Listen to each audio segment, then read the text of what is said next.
مرد استاد پردے کے پیچھے طالبات کو سبق پڑھا سکتا ہے، کس نے کہا پڑھا سکتا ہے؟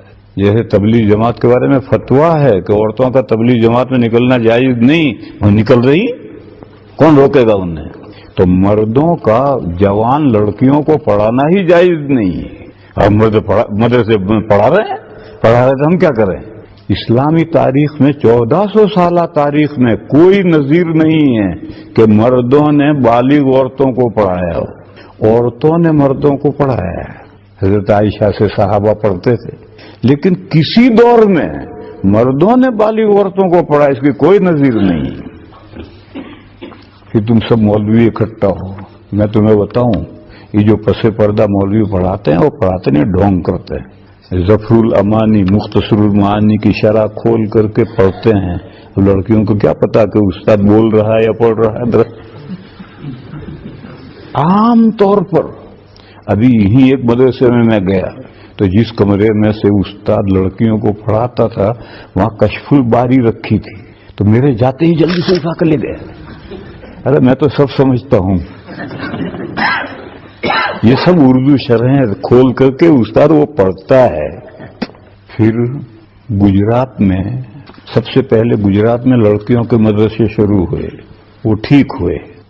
ہندوستان میں اس کو دیکھا دیکھی لڑکیوں کے مدرسے شروع ہو گئے، ویری گڈ بزنس، لڑکیوں سے فیس بھی لو، چندہ بھی کرو۔ تو میں نے ان کو کہا ہے گجرات کی تو ضرورت ہے، ہماری لڑکیاں برطانیہ میں، امریکہ میں، افریقہ میں ہیں، وہاں لازمی تعلیم ہے، 16 سال تک لڑکیوں کو لڑکوں کے ساتھ پڑھنا پڑتا ہے، ان کی عصمت محفوظ نہیں رہتی۔ ہم ماں باپ لڑکی کو تعلیم کے نام پر گجرات میں بھیج دیتے ہیں، وہاں سے گورنمنٹ سے ایجوکیشن سپورٹ بھی لیتے ہیں، اس پر بھی خرچ کرتے ہیں، کچھ اپنے جیب میں رکھتے ہیں، اور حکومت میں ڈاکیومنٹ دکھا دیتے ہیں ہمارے بچی انڈیا میں پڑھ رہی ہے، تو کچھ بھی نہیں پڑھے گی، اس کی عزت تو بچ جائے گی۔ تو ہم گجراتیوں کی تو ضرورت ہے، تعلیم پیش نظر نہیں ہے، اور لڑکیوں کے آبرو بچانا ہے۔ تم نے اس کے ذریعے سے مدرسے کھول دیے، لڑکیوں کے کمانے کا دھندا شروع کر دیا۔ تو خیر گجرات میں یہ سلسلہ پہلے شروع ہوا تھا، اور اس ضرورت سے ہوا تھا۔ کنتھاریا، آمود، 2-3 ہزار لڑکیاں ہیں، کہ ساری بھیڑ لے کر، وہ بھیڑ اس لیے اکٹھا کر لی ہے کہ فورن کی سب بچیاں یہاں ہیں، ان کو چاہے کچھ پڑھیں نہ پڑھیں ان کی آبرو تو محفوظ رہے گی۔ مگر کب ہے جبکہ مرد عورتیں پڑھا رہی ہیں، جتنا پڑھا سکتے پڑھاؤ۔ جو مدرسے ہیں جہاں مدرسے پڑھاتے ہیں نوجوان اساتذہ پڑھاتے ہیں، بلکہ اسی برطانیہ میں ایک مدرس ملا مجھے، ابھی اس کی ڈھنگ سے داڑھی بھی نکلی، کہ ابھی کیا کرتا ہے؟ اس نے کہا میں فلاں مدرسے میں لڑکیوں میں بخاری پڑھاتا ہوں۔ ابھی تو جوانے داڑھی نکل رہی ہے، وہ بخاری پڑھا رہا لڑکیوں کو۔ تو ایسے جو اساتذہ گجرات میں پڑھتے، میرے شاگرد ہیں، ہمارے پاس دارالعلوم میں پڑھے ہوئے ہیں، میں نے ان سے پوچھا ہے تنہائی میں، ارے تمہارے دلوں کا کیا حال ہے؟ تو انہوں نے کہا ہمارے دلوں کا حال بہت برا ہے، اور جب موقع ملتا ہے تو بھاگ کھڑا ہوتا ہے دوسری جگہ لڑکوں کے مدرسے میں۔ اس لیے یہ جو بھائی کہہ رہا ہے کہ طالبات کو سبق پڑھا سکتا ہے یا نہیں پڑھا سکتا، یہ تو غلط سلسلہ شروع ہو گیا ہے۔ کیا وہ طالبات کا سبق بھی پردے کے پیچھے سے سن سکتا ہے؟ پھر کہے گا کہ پھر ذرا پردہ ہٹا کر چہرہ بھی دیکھ سکتا ہے۔ ابھی پردے کے پیچھے سے عبارت سنے گا، پھر تھوڑا پردہ ہٹا کر چہرہ دیکھے گا، پھر بسم اللہ مجریہا و مرساہا،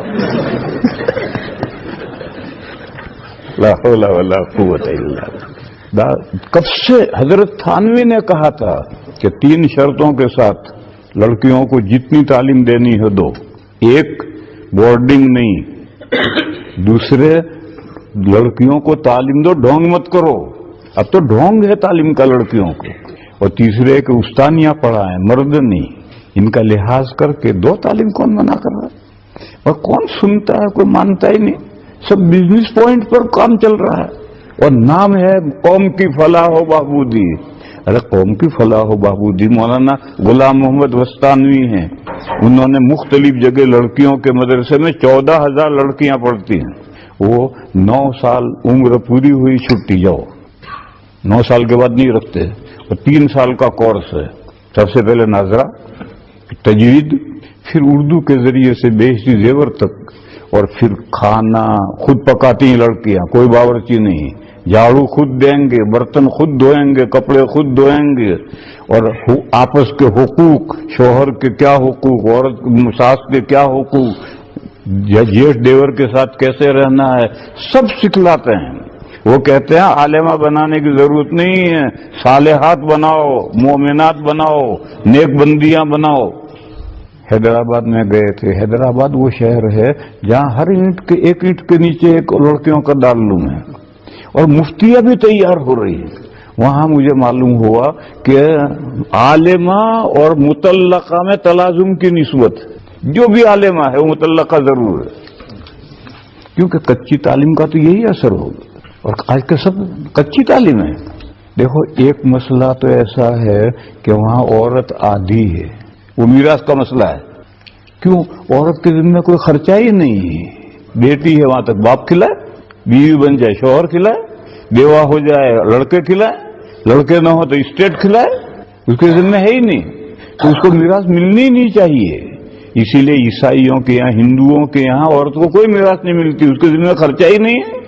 مگر اسلام نے کہا کہ اگر بیچاری بیٹی کو کچھ نہیں دیں گے تو وہ آنسو بہائے گی کہ بھائی نے سب لے لیا، مجھے کچھ نہیں ملا، تو چل آدھا تو لے لے۔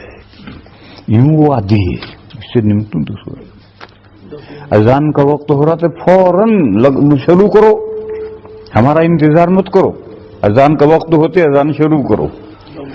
کیا کہہ رہا تھا میں؟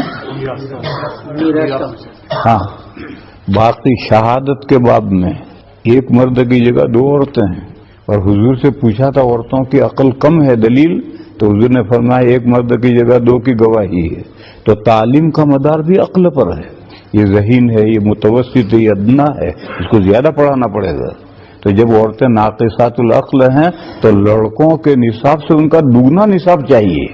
تو 7 سال میں لڑکوں کو جو آتا ہے وہ 14 سال میں ان کو آئے گا۔ اب لوگوں نے 7 کے 5 کر لی تو بیچاروں کو کچھ بھی نہیں آئے گا، تو ایک ڈھونگ ہو کر رہ جائے گا۔